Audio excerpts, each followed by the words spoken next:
Olá, pessoal! Estamos em mais um episódio do Mais Equilíbrio Podcast, o podcast que conecta saúde mental e trabalho. E hoje nós estamos num episódio super especial. Eu estou aqui com um convidado, host, especialíssimo, vulgo meu marido, Fábio Galante. É um prazer. Obrigado. A gente tem bastante coisa aqui para compartilhar, né? Tem muito conteúdo aqui para a gente falar. Vamos ver o que vem por aí. É bom para vocês conhecerem um pouco mais quem somos nós por trás de toda podcast, por trás de toda câmera, por trás de todo profissional. Acho que é importante. De todo empresarial. Vambora. Então, vamos embora. Vambora. Vou começar com uma pergunta. Posso te entrevistar hoje? Será um prazer. Quem é o Fábio Galante, além do currículo? Uau. Vou lá. Bem, eu sou nordestino, filho de nordestino. Chegamos em São Paulo nos anos 2001, né? Eu vim de uma cidade chamada Maraial, né? Nasci na cidade chamada Palmares, mas vim de uma cidade chamada Maraial. Uma cidade pequena, muito acolhedora, lógico, e onde tenho muitas raízes e tenho muito orgulho de onde eu vim, né? Porque é exatamente onde eu criei, né? Onde se criou todo o meu caráter, né?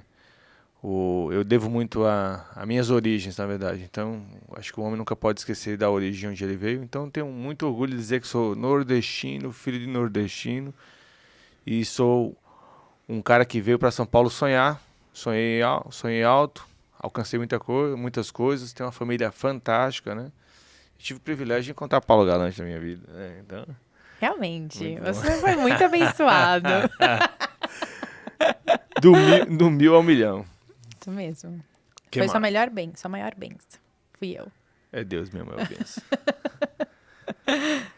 Conte-me mais, quem é mais você? Quem é você no seu profissional? Como foi a sua trajetória profissional? Minha trajetória profissional, comecei a trabalhar cedo, na verdade, com meu pai, sempre com a cabeça de empreendedor. Meu pai sempre teve a cabeça de empreender e eu achava muito louco isso, porque, na verdade, nós vemos uma cultura onde fala que a gente tem que estudar, fazer uma faculdade e arrumar um bom emprego. E meu pai deixava muito claro. Ele falava que tem que estudar, né? Realmente você tem que estudar, mas você tem que trabalhar para você. Eu falava, caraca, esse velho é muito louco. Porque não se fala sobre isso, né? Você tem que arrumar um emprego, passar no concurso público e tal. Mas esse empreender já vinha da família, né? Então nós tínhamos alguns empreendimentos pequenos, lógico, na cidade, que a gente era conhecido. Nós tínhamos um centro, um comércio pequeno, né, na cidade. Nós tínhamos na escola também, nós vendíamos lanche na escola, como fosse, vamos dizer que fosse a cantina hoje. Era uma cantina, mas não é uma cantina como a gente tem em São Paulo. Mas nós acordávamos às 4h40 da manhã e dormíamos às 11 horas da noite. Acordava de novo às 4h40 da manhã, né?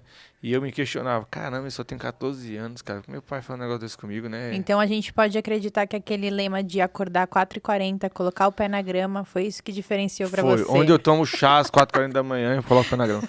Não foi. E aí onde eu aprendi muito com esse negócio de empreender foi com meu pai.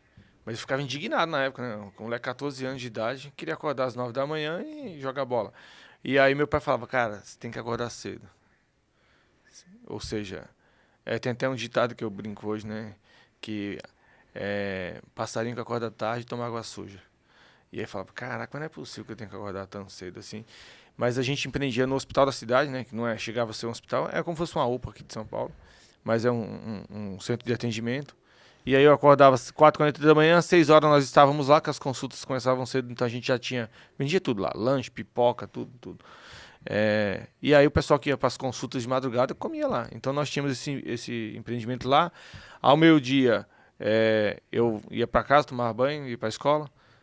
E aí depois voltava. E aí depois a gente tinha a cantina na escola, né? Que era um carrinho que a gente tinha de lanche.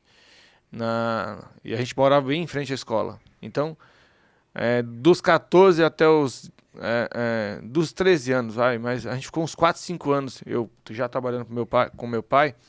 E aí depois chegou um momento que minha mãe falou, nós precisamos tomar decisão, as crianças estão crescendo, minha irmã tinha 17 anos, e a gente precisa voltar, porque meus pais, na verdade, já tinham morado em São Paulo, minha irmã nasceu em São Paulo, e a gente voltou para a terra lá. E aí decidimos, vendemos tudo lá, e chegamos como imigrantes em São Paulo, né? Não, vim de avião, que fica bem claro. Veio de quê? Vim de ônibus, Vim de ônibus chamado Itapemirim, que eu acho que nem sei se existe ainda, mas é uma aviação chamada Itapemirim, onde os imigrantes do Nordeste chegavam em São Paulo. Cheguei no Tietê, aquele negócio gigante, falei, cara, o que eu vim fazer aqui? Meu Deus do céu. Mas é aquele sonho mesmo de, quando você chega, né, terreno que você não conhece, né, os prédios gigantes, mas eu tinha certeza que nós estaríamos aqui iniciando uma nova jornada. E aí, graças a Deus, desde então não voltamos. E aí, desde então, eu depois tinha o sonho de ser militar, até me inscrevi num concurso da Polícia Militar, mas não segui a carreira militar. E aí, depois, eu fui trabalhar numa empresa de grande porte no Parque Novo Mundo, um bairro da cidade de São Paulo. Também não mudou a trajetória lá. E, na verdade, eu fui privilegiado, que eu cheguei quando eu tinha uns 16 anos, 3 meses eu já estava trabalhando. Então, já comecei a pegar ônibus sozinho em São Paulo. Era tudo muito grande, tudo muito diferente para mim.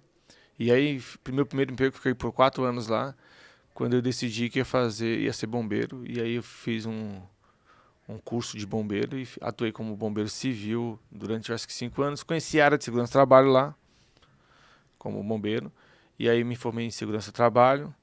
E aí depois a gente foi galgando e ganhando. Tive a oportunidade de ter bons profissionais do meu lado. Falaram, cara, você tem que se formar em engenharia, cara. Para você ser um bom profissional, você tem isso na liderança, isso vai dar certo, tal.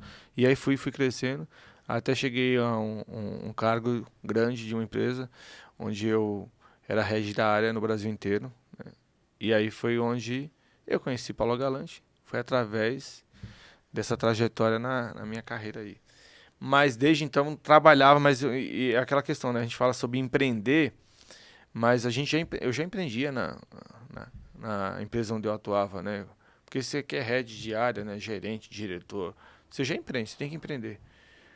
Mas eu sempre falava, cara, eu vou abrir minha empresa. Eu vou abrir minha empresa. Que tanto é, quando eu estava finalizando o curso de segurança do trabalho, um amigo meu chamou para ser sócio. Eu falei, cara, mas como que seria isso, tal? Um amigo meu do Rio de Janeiro. E nós discutimos bastante sobre isso. Até criamos uma empresa na época, né? Demos o nome a ela, mas não abrimos ela. E aí ele passou numa parte da Petrobras lá e a gente não seguiu com esse projeto e eu fui trabalhar. Mas aí depois eu sabia que eu tinha isso no sangue de empreender. Uhum. E aí desde então eu te conheci e a gente falou, cara, vamos empreender, Paula. Imagina empreender, tá doido? Meu pai falava que eu tinha que fazer faculdade. Eu sou super fã do CLT, gente. Eu sou a pessoa mais CLT do mundo, eu acho. Não é, você é empresário, você não é. Né? Não, mas eu sou. É porque, querendo ou não, quando a gente vem, a gente quer estabilidade. E a gente sabe que o mundo empresarial tem seus altos, seus baixos. Você tem que pensar não só em você, mas pensar em toda uma equipe que está abaixo de você. Pode faltar na sua mesa, mas não pode faltar na mesa deles. Então, essa carga do mundo empresarial, eu sempre tive muito receio de ter. Porque eu me preocupo muito com as pessoas. E também nós não temos esse incentivo dentro das escolas, nem muito menos na faculdade. Sim, a gente não tem. Você se forma engenheiro, você vai ser engenheiro. Você se forma advogado, você vai ser advogado. Uhum. O advogado quer fazer o quê? Eu tava falando um dia com um colega lá que ele tá no último ano de faculdade. Menino novo e tal. O que você quer ser, cara? Ou ele vai ser advogado, ou ele tá sendo advogado para prestar concurso público. Uhum. O rapaz falou, cara, eu quero ser procurador-geral da República. Fantástico. Mas ninguém fala, cara, eu estou fazendo direito que eu quero abrir o maior escritório de advogado. Eu estou fazendo engenharia que eu quero abrir a maior construtora do Brasil. Eu estou fazendo psicologia porque eu quero abrir o maior consultório psicológico de psicologia no Brasil. Não se tem isso no Brasil. Uhum. Não se incentiva o empreender. E aí é uma quebra realmente. Só que eu usaria em falar que é uma sensação de segurança falsa. Uhum. Quando você fala, eu quero ser CLT porque me garante, me dá segurança. E aí eu não vou falar hoje, mas a gente vai ter uma oportunidade de falar que te demonstra através de vários pontos que você não tem segurança sendo CLT. Uhum. Bom, a gente pode realmente entrar nesse ponto, mas então eu acho uma das coisas que eu sempre admirei no Fábio é que ele veio realmente de uma cidade muito pequena, no interior do Nordeste, e foi galgando através da credibilidade. E quando eu te conheci, você era técnica em segurança do trabalho. Sim. Nós passamos... eu sou psicóloga formada, trabalhei muitos anos em Santos, até que fui chamada para trabalhar em São Paulo, e lá eu coordenava uma equipe de recrutamento e seleção, RH, mas era uma empresa onde, quando a gente falava de implantação, a gente acabava fazendo tudo, né? Tipo, a gente era Chuta e ADP, cabeceia, recrutamento e chuta e cabeceia. seleção, treinamento e desenvolvimento. E aí, só falando parênteses, aí você empreende. Não, sem sombra de dúvidas. Que a galera confunde muito. O que é empreender e ser empresário. Mas aí você empreende. Ou seja, não tenho um chamado para empreender. Eu não sou empreendedor. Cara, você já está empreendendo. Quando você tem uma equipe abaixo de você, ou você mesmo, você tem um departamento que é de sua responsabilidade, você tem que empreender. É lógico que fica mais fácil, porque você não vai se preocupar com o financeiro, alguém já desenha um procedimento para você lá, já existe, você é parte da esteira, você não é a esteira toda. E aí, quando você vê esse déficit aí do empreendedorismo, eu diria que você tem que ter realmente um chamado para ser empresário. Porque os amigos meus, que eu tenho muitos amigos empresários, eles falam que realmente... Eu tenho um amigo que fala assim, cara, eu penso em desistir todo dia.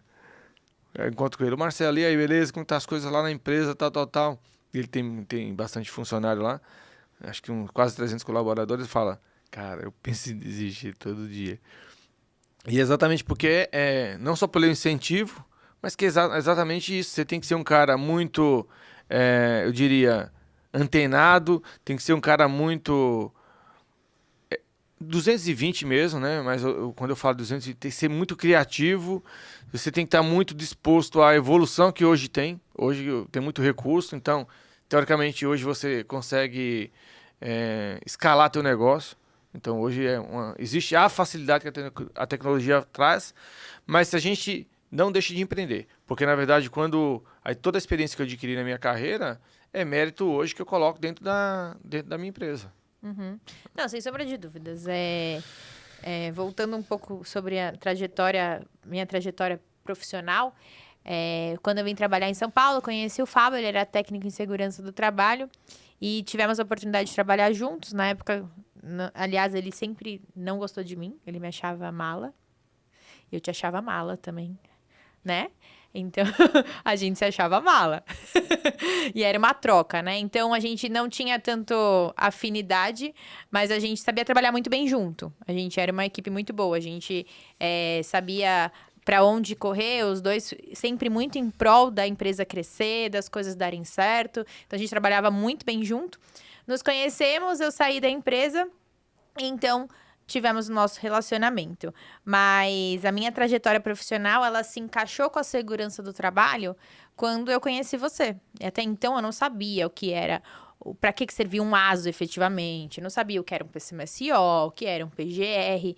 E aí, conforme eu fui conhecendo você e trabalhando juntos, eu comecei a me encantar sobre a psicologia dentro da área de segurança do trabalho. Aí foi quando eu fui estudar a segurança do trabalho, e eu descobri que dentro da ergonomia, um dos riscos eram os riscos psicossociais. Eu ficava, nossa, que incrível isso, eu vou juntar os dois. E você sabe isso, eu já te falei várias vezes, mas era uma galera que eu não curtia muito, era de psicologia.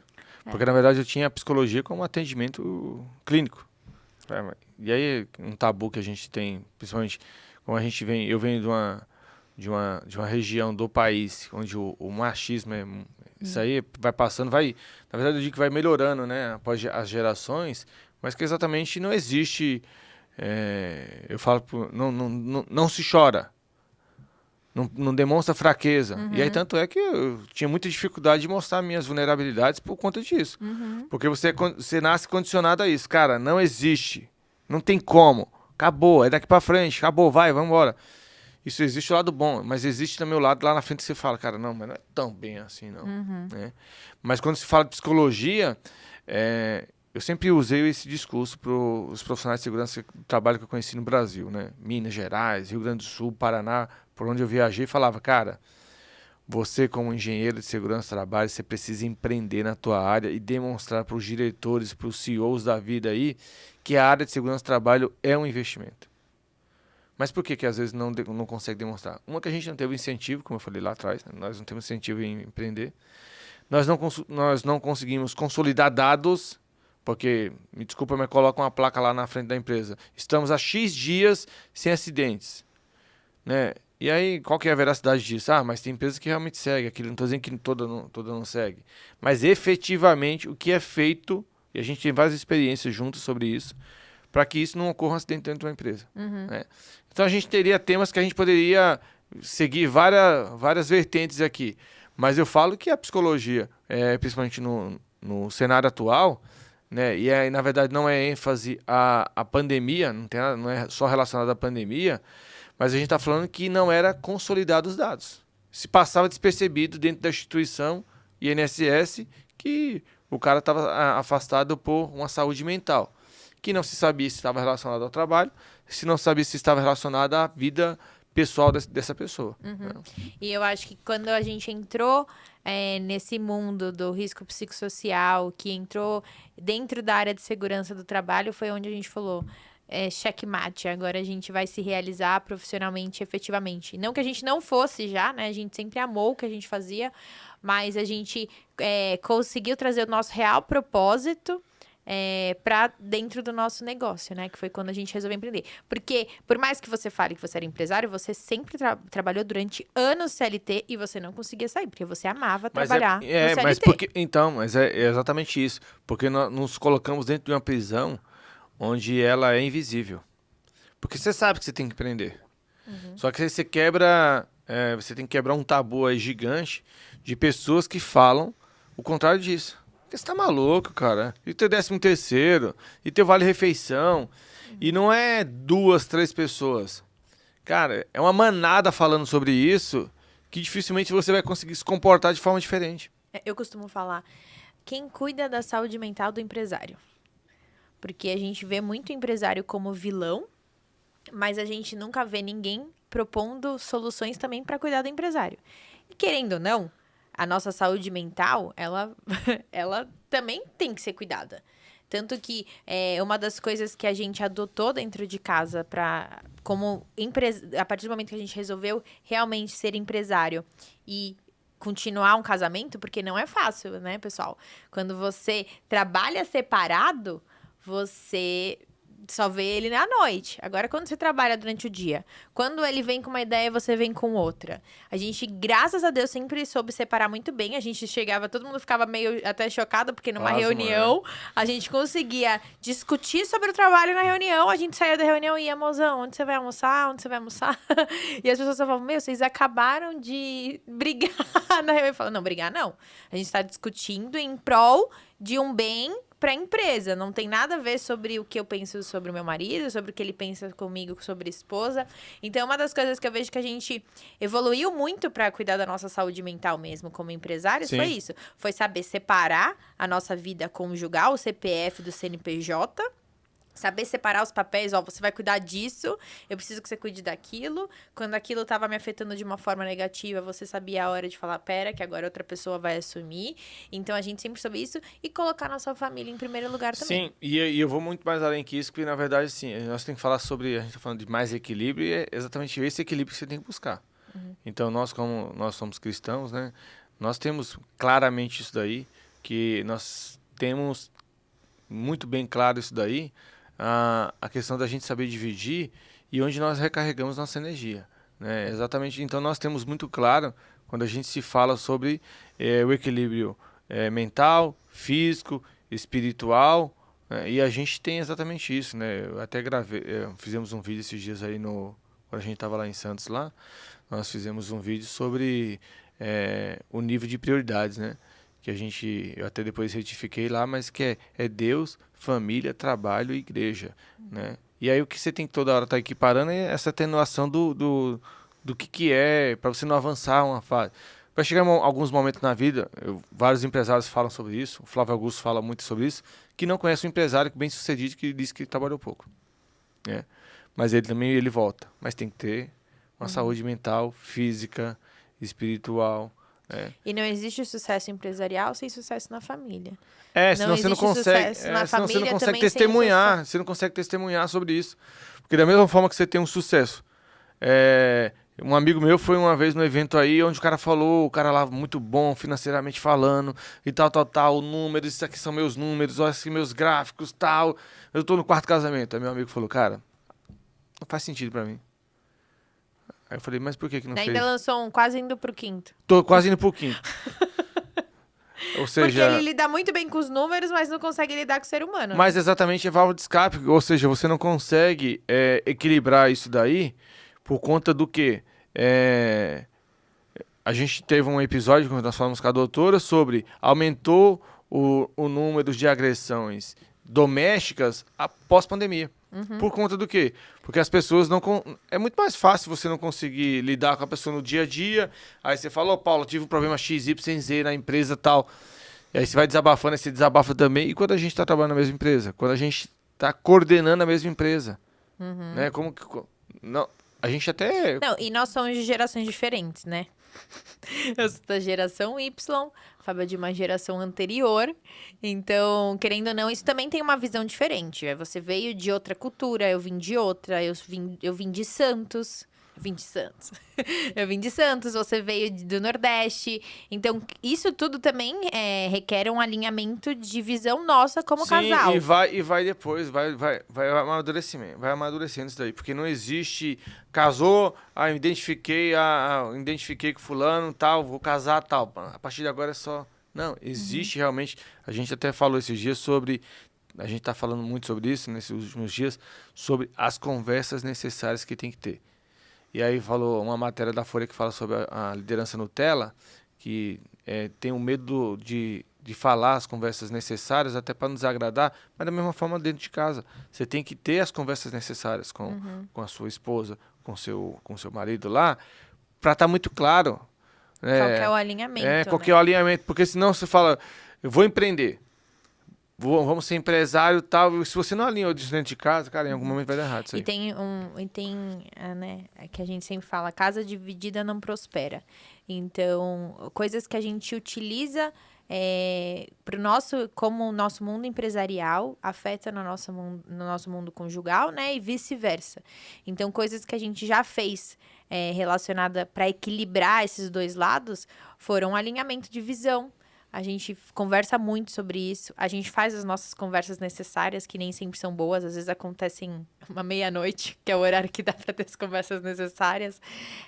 Nós temos, eu acho que muito claro, a prioridade da nossa casa, qual que sempre vai ser Deus e família. No caso, para nós, isso são coisas muito importantes. Então, nós estamos realmente alinhados nesse propósito, né? Então, nós, como empresários, hoje falando, as pessoas veem o lado que elas querem ver, né?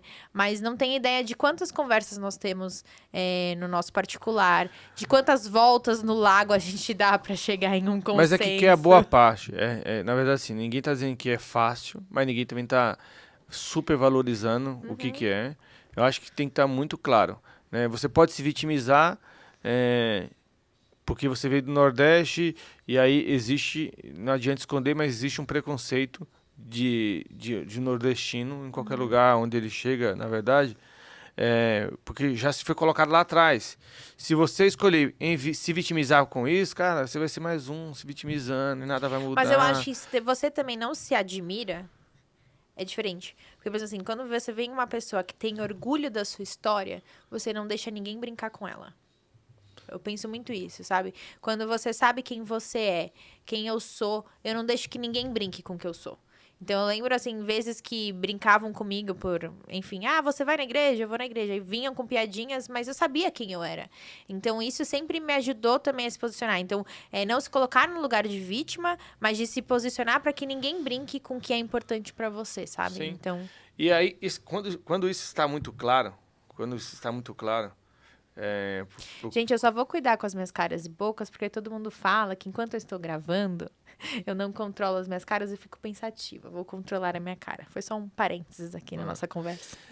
E quando isso está muito claro e vem o amadurecimento, cara, as coisas ficam muito mais fáceis. Ficam muito mais fáceis. Você ter receio de falar de onde você veio, você ter receio de falar qual que que você é cristão, que você acredita em Jesus, né? Que você realmente é crente. Então, fica muito mais claro, a opinião das pessoas não vai agradar todo mundo. Mas você tem... Eu sempre ouvi isso. Ou você se posiciona ou você é posicionado. Né? E aí, o que muitas das vezes, os textos, parece frase, texto de para-choque de caminhão, mas se você levar exatamente o sentido disso daí, é isso.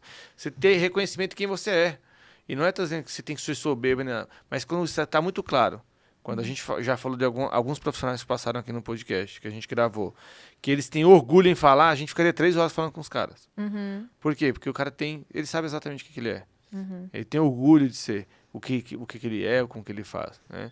Então, eu digo que um dos segredos de você conseguir equilibrar a tua vida profissional, tua vida espiritual e tua vida em casa, como família, isso fica muito mais leve, se torna mais leve. Né?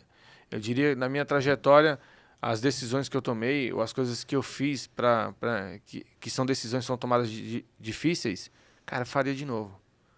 Mas porque eu tô vendo o resultado agora. Agora, quando você, cara, mas e se?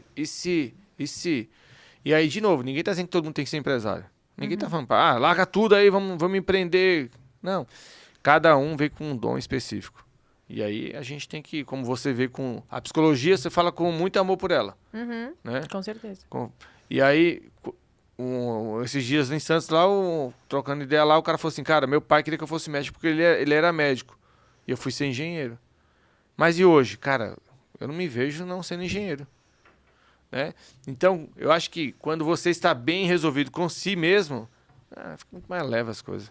Eu acho que entra numa... Assim, a gente fugiu um pouco, gente. A gente tá aqui no meio de um bate-papo mesmo com vocês, mas só para vocês entenderem, assim, eu acho que a trajetória, quando a gente fala sobre, além de que nós somos como profissionais, elas nos formam quem nós somos como profissionais. Então, entra naquela coisa, a gente não pode, não tem como a gente desvincular o trabalho da pessoa, nem a pessoa do trabalho, porque, por fim, nós somos isso, né? Nós somos um todo e cada todo faz quem nós somos, né? Então, você entender a importância disso, que cada um tem para quem nós somos, isso é muito importante. Então, quando nós nos conhecemos, eu podia achar ele mala, mas eu achava ele um profissional absurdo. Eu via o quanto ele se dedicava, assim. O Fábio sempre foi uma pessoa que se dedicou muito às coisas que ele faz. Então, eu olhava ele como profissional e falava, meu Deus, ele entende muito. E, assim, se alguém vinha e falava assim, você vai ter uma reunião porque a pessoa quer falar sobre isso. Você falava, peraí, eu vou... E você ia pronto, você sempre ia com aquela garra de falar assim, gente, estudem, entendam do que você tá falando. E eu falava, nossa, que legal. E eu comecei a me apaixonar pelaquela área, participava de reuniões com você comigo. E eu falava, nossa, é isso, ele sabe se portar. E ao longo desse tempo... A gente foi se conhecendo, tivemos a oportunidade de nos admirar e tirar aquela ideia de mala, até que nós entramos em um relacionamento.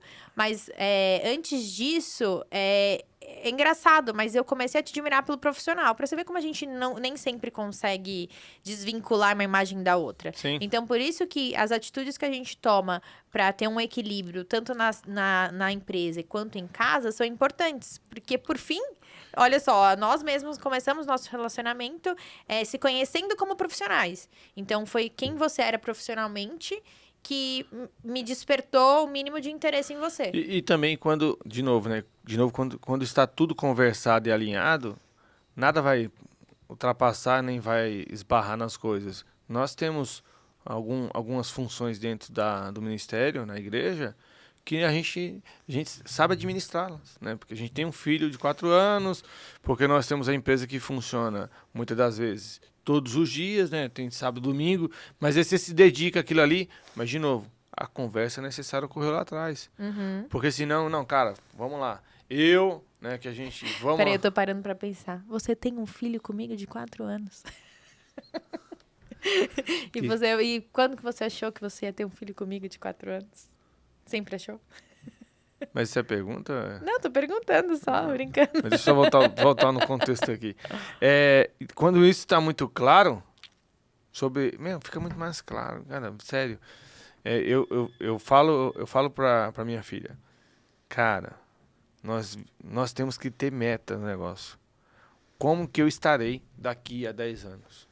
Como que eu estarei daqui a 5 anos? O que eu pretendo? Sabe por quê? Porque senão você fica vagando. Aí fala, uma frase que a galera fala muito que é normal.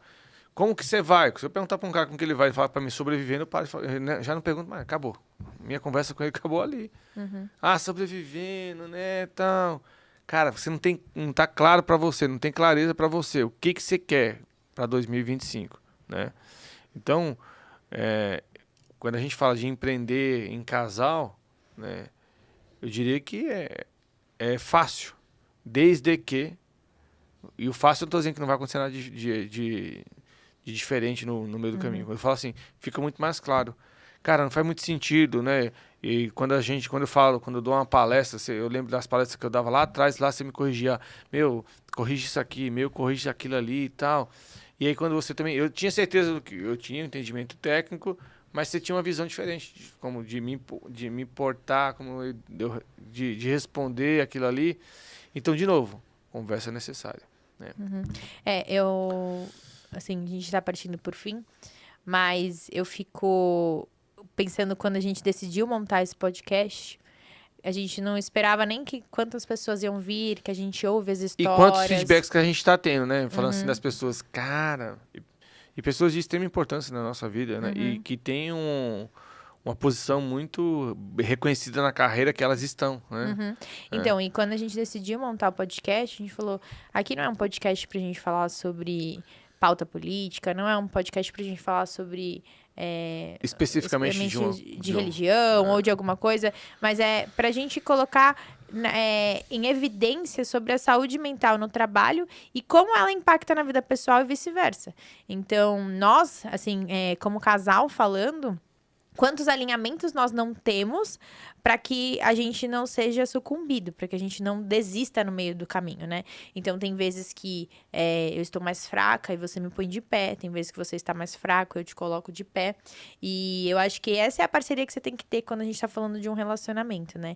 Então, a gente se admirar como profissional, a gente seguir com o mesmo propósito. Então, quando a gente fala sobre entender quem é o colaborador, eu sempre falo que o que eu mais amo em você é que você ouve. Então, por exemplo, quando eu falo pra você, olha, não acho que é por esse caminho, esse caminho é melhor, você não só ouve, como quase sempre você concorda, porque afinal a mulher sempre tá com a razão.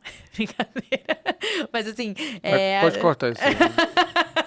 Mas você ouve mesmo o que a gente tá falando, né? Então, e busca evoluir. E eu acho que, no fim, é isso. É a gente buscar evoluir. Porque, assim, a gente erra muito. A gente erra em escolhas. A gente erra no comportamento. A gente erra diversas vezes na nossa vida. Mas quando a gente tá disposto a ouvir e melhorar, é isso. Então, eu fico pensando que, assim, o equilíbrio também é sobre você saber ouvir.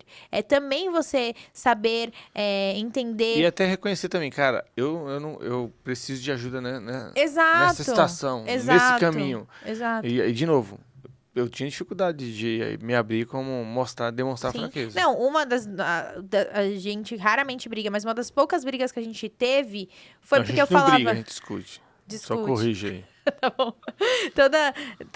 Pouca das discussões que a gente teve foi relacionado a você precisa falar, se abrir, conversar, falar sobre si. Então, a gente trouxe isso muito pra dentro. E quando você entendeu que dentro de casa era um lugar onde você poderia ser vulnerável, as coisas começaram a caminhar de uma outra proporção, né? Então, é isso. Muito bom, né? Eu sei que a gente tem muita coisa pra contar ainda. As pessoas podem acompanhar a gente de uma forma muito mais prática. Tem uns perrengues quando viajou pra fora do Brasil. A gente... tem os perrengues na vida empresarial. A gente tem vários perrengues, né? Mas o mais importante é que a gente se manteve de pé juntos, né? Amém. E nos manteremos até o fim. Não é, amor? Vambora. Gente, muito obrigada pela participação de vocês. Sei que esse foi um bate-papo leve para vocês conhecerem um pouco como a gente se comporta. O Fábio fala mais do que eu, que todo mundo acha que eu que falo mais. O Fábio fala mais do que eu, não fala, Muzão? Eu acho que sim.